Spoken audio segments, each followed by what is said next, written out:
வணக்கம். மற்றொரு பதிவில் உங்களை சந்திப்பதில் பெருமகிழ்ச்சி அடைகின்றேன். ஊடகங்கள் விஜயனுடைய வருகையால் எந்த கட்சிக்கு சாதகமாக வாக்குகள் செல்லும், எந்த கட்சிக்கு அவருடைய பாதிப்புகளை ஏற்படுத்தும் என்கின்ற கலந்துரையாடல், அவருடைய வாதங்கள் விவாதங்கள் எல்லாம் முன்வைத்து ஒரு ஆய்வை மேற்கொண்டு அவர்கள் வெளிப்படுத்துகிறார்கள். அந்த ஆய்வுகளுக்கு நாம் செல்ல வேண்டும் என்றால் ஒரு நடைமுறையில் இருந்த ஒரு உதாரணத்தை நான் மேற்கோள் காட்டி உங்களுக்கு விளக்க கடமைப்பட்டிருக்கின்றேன். உண்மையான நிகழ்வு, நடந்த நிகழ்வை நீங்கள் ஒப்பிட்டு பார்க்கும் பொழுது ஒரு தெளிவான ஒரு சிந்தனைக்கு நீங்கள் வருவதற்கு ஒரு நல்ல வாய்ப்பாக இது அமையும். இந்த பதிவு 2004 முதல் 2005 அந்த காலகட்டத்தில் ஒருங்கிணைந்த ஆந்திர பிரதேசத்தில் காங்கிரஸ் ஆட்சி நடத்துகிறது. ஒய்.எஸ். ராஜசேகர ரெட்டி அதன் முதலமைச்சராக இருக்கிறார். அந்த சூழ்நிலையில் 2008 சிரஞ்சீவி அவர்கள் பிரஜா ராஜ்யம் பார்ட்டி என்ற கட்சியை துவங்குகிறார். 26 ஆகஸ்ட் 2008 தன்னுடைய கட்சியை திருப்பதியில் வைத்து அதை அறிவிக்கின்றார். அந்த கட்சியினுடைய அறிமுக கூட்டத்தில் சுமார் 10 லட்சம் பேர் மக்கள் திரண்டார்கள். பிரம்மாண்டமான கூட்டம் என்கின்ற நிகழ்வு இன்று பதிவு செய்யப்பட்டிருக்கிறது. சிரஞ்சீவியின் வருகை 2009 சட்டமன்ற தேர்தலிலும் அவர் பங்கேற்கிறார். அந்த சட்டமன்ற தேர்தலிலே சிரஞ்சீவி அவருடைய கட்சி சுமார் 16% வாக்குகளை பெற்று 18 சட்டமன்ற உறுப்பினர்கள் அந்த கட்சியின் சார்பாக சட்டமன்றத்தில் செல்கிறார். 2004, 2005 அந்த காலகட்டத்தில் காங்கிரசுடைய சட்டமன்ற உறுப்பினர்களாக 185 பேரும், தெலுங்கு தேச பார்ட்டியுடைய சட்டமன்ற உறுப்பினர்கள் 45 பேரும் இருந்தார்கள்.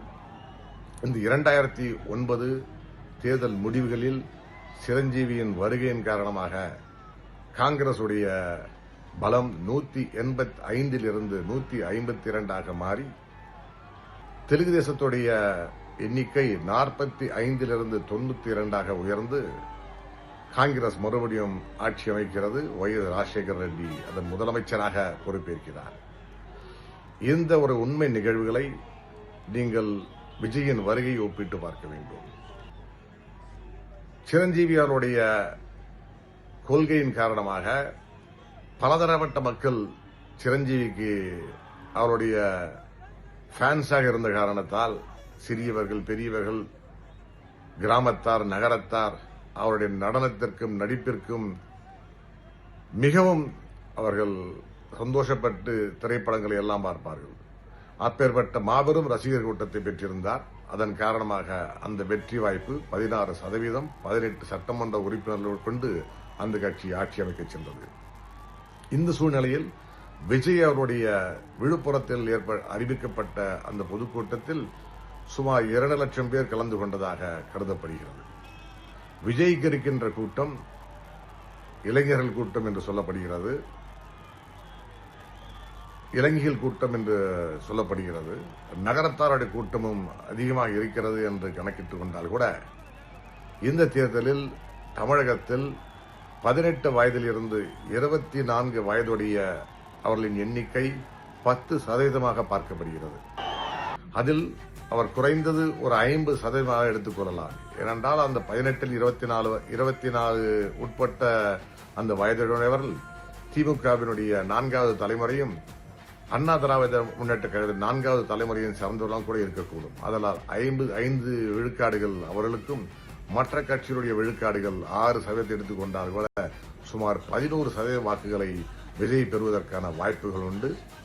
கிட்டத்தட்ட ஒரு 40-45 லட்சம் வாக்குகளை பெறுவதற்கான சாத்தியக்கூறுகள் உண்டு. இது எந்த கட்சிக்கு சாதகமாக செல்லும், பாதகமாக செல்லும் என்பதை தேர்தல் நாளை நடைபெறவிருப்பதால் அதை சொல்வது முறையாகாது என்ற காரணத்தால் இந்த ஒரு பதிவை, இந்த ஒரு உண்மை நிகழ்வை உங்கள் முன் சமர்ப்பிக்கின்றேன். நீங்கள் ஒரு முடிவுக்கு வரலாம். உண்மையான கள நிலவரம் மே 4 தேர்தல் மொத்தம் அவருடைய எண்ணிக்கைகள் வரும்பொழுது நமக்கு சரியாக புலப்படும். அதுவரை பொறுத்திருப்போம். நான் கூறிய நிகழ்வுகளை நீங்களே ஒப்பிட்டு பார்த்து ஒரு முடிவுக்கு வரலாம். வளமான தமிழகம், வலிமையான பாரதம். ஜெய்ஹிந்த். பெல் பட்டனை கிளிக் பண்ணுங்க, சப்ஸ்கிரைப் பண்ணுங்க. உங்கள் நண்பன் ஆர்பி ஸ்ரீதர் என்கின்ற ஆர்பிஎஸ்.